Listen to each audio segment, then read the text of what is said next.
So you're probably wondering how to grow your Young Living business when you can buy oils at Costco, Canadian Tire, Amazon, eBay, cleaning supplies at Superstore. You can pick and click your supplements.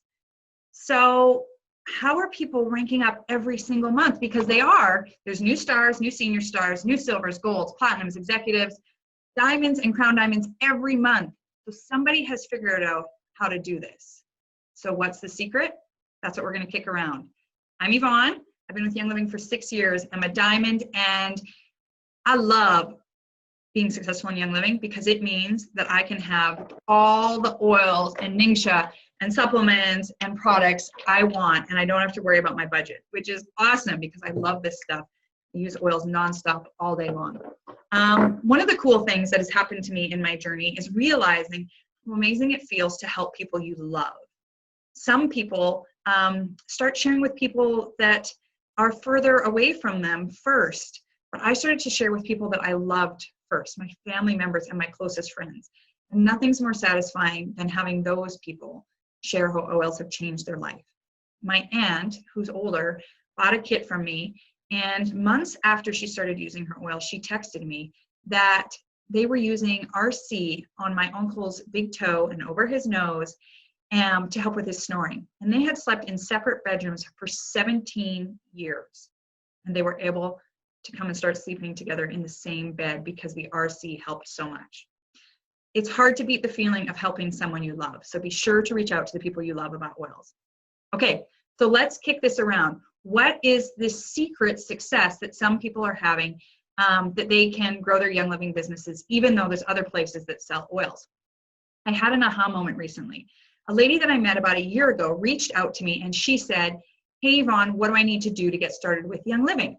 Now, I knew that she was actually with another network marketing company that sold oils. So I was pretty intrigued by this. And so I helped her get all set up. And then I said to her, "I'm just so curious, what made you decide to explore Young Living?" And in my mind, I thought she was going to tell me all about seed to seal, all about product selection, all about our amazing Ningxia and sunscreen. And you know what she said?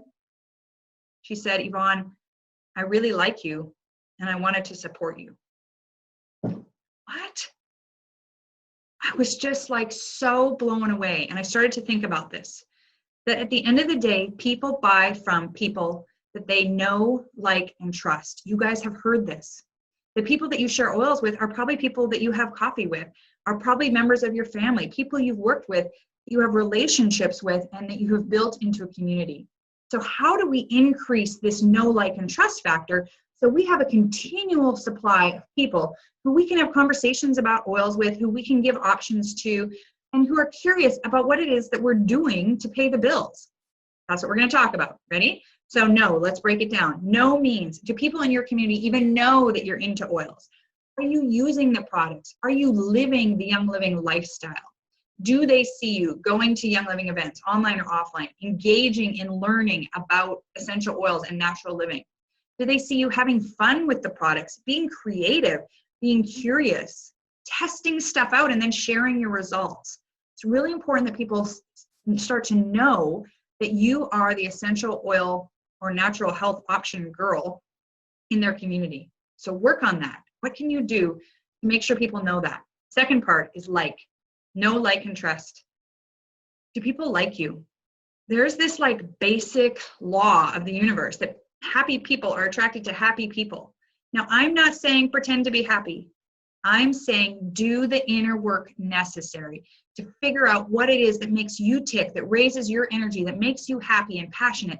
Because when you are passionate, when you are excited about something, other people will be attracted to you like a magnet. Energy is really real. So figure out what it is that makes you attractive. Dig into that. Do that inner work. Do what it takes to figure out what makes you inspired and creative and what it is that makes you apathetic and angry. Because if you can tap into your high vibe energy, people will be attracted to you. The third part is trust. Know, like, trust. This is a really a tricky one because people use that big word trust. You got to trust with people, but it's actually not a big thing. Trust doesn't come from big things like someone giving you $1,000 or saving your kid from getting run over a bus. Those are incredible things. But on a human level, we actually build trust in tiny moments. Brené Brown talks about this all the time. So how do we start to build trust in tiny moments? Let's have a conversation about this. Brené Brown talks about the tiny moments when we interact with another human being. Like when we reach out and we say, hey, I'm really struggling because my kid's wetting the bed and I know you've raised 4 boys. Can I pick your brain? So much trust built when we can start to have conversations like that, right? So let's break down trust. I'm going to give you guys some really tangible things you can do in your community to build trust. And this is going to be your action item. Think about the different groups that you are part of. Maybe a book club. Maybe your friends of all the kids that are the same age. Maybe your yoga group. Maybe the people you go to church with. What different communities and circles are you in? Write those down on a piece of paper so you can have something to start to focus in on. And once you've got a few written down, we're going to take action to build trust in those communities. And here's 3 ways to build trust. The first one is act. Act. Do actions with another human. That might look like, hey, let's walk the dog. Let's grab a coffee. It might look like in these times, hey, there's an online workout that starts in half an hour. I'd love to do it together. Here's the link. Let's do it. It might look like playing the house party app. Do something that's an action with another human being. Hey, let's cook suppers and swap them. An action with another person builds trust. It's just engaging belly to belly-ish with another human. So act. The second one is serve.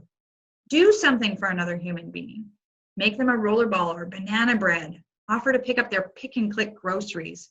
Send them a song that reminds you of them. Someone sent me a song that had my name in it. I'd never heard of it. It was so awesome. I love that. It's going to fill someone up. How can you serve another human being? When we serve another human being, we are using trust. We're saying, I'm willing to put my energy out there to make your life better or happier. Okay, so actions, serve, and the third one, the last one, is ask. Now, asking is actually probably the best way to build trust, but the one people are most reluctant to do. Here's what asking looks like. First, it means asking for help. Okay? When we ask for help, it shows we're vulnerable and we are open to what another person has to offer us. Maybe that means reaching out and asking for someone to send a recipe to your favorite blueberry muffins. Or maybe it means reaching out when you're overwhelmed with work and taking care of kids and saying, hey, could you pick up my pick and click for me? Maybe it means reaching out and asking to borrow a book or for advice on how to handle a certain situation. The second part of asking is learning how to ask questions that build deeper connection. So, for example, someone said to me, or I said to someone, hey, nice new glasses. And they were like, yeah. And I said, where did you get them? And they told me this online place that they ordered them. Now, I've heard of these online places to order glasses, and I'm kind of skeptical. So I reached out with a question to build a deeper connection. And this was the question. Hey, I've seen a few different places that sell glasses online. I'm curious why you chose that one, because I'm feeling really reluctant about spending money and ordering glasses online. And then she shared back the reason she chose that, which was really well thought out. And it was so great because in asking that question, we built trust between each other. I started to trust her more. She felt connected deeply to me because I was asking her thoughts on something. Now, glasses might seem trivial, but she had a thought process and I was curious about it. So act, serve, and ask. When you look at your communities that you're part of, can you identify ways that you can do actions, serve, and ask people in that community? If you do that, it's going to build you a group of people who know, like, and trust you. Now, we know that people only buy from people they know, like, and trust. So that is like the basis of us having a group of people to start having conversations with, to fill our pipeline. So we're not sitting around and text one person about essential oils and then we're just waiting for their response. And when I say, hey, how's your business going? You go, good, I got this girl, she's thinking about it, but I know she's going to. 1, 2 people, that is not going to give you a full-time career with Young Living. If you want to be wildly successful with Young Living, enroll 100 or 300 people over the next 3 years. You will be wildly successful. but you can only do that if you have a massive community that know, likes, and trusts you, okay? So the final part of this is asking yourself, when I'm out there building community, how do I want to feel? How do I want to feel? Intention is everything. Whatever intention is your body is like written across your forehead. Ask yourself, how do I want to feel? Do you want to feel curious about people, connection, inspired, love, relaxed, excited? How do you want to feel when you're out in the community, act, serving, and asking? What is the feeling inside of you that you want to have when you go out and you serve someone, when you engage with someone online and start asking them questions? If you can tap into a feeling that makes you feel good, you're more likely to do it. So I want you to identify, what is the feeling you want to have when you're building community? So to wrap this all up, what we're going to do is draw out some communities you're part of, figure out small, tiny things you can do to act, serve, and ask within those groups to build trust. And the last thing is determine how you want to feel when you're out building community. Remember, how you feel guides everything. If you're feeling anxious, if you're feeling nervous, filled with doubt, other people will pick up on that. If you're feeling excited, passionate, curious, inspired, empowered, other people will pick up on that. And that will make all the difference.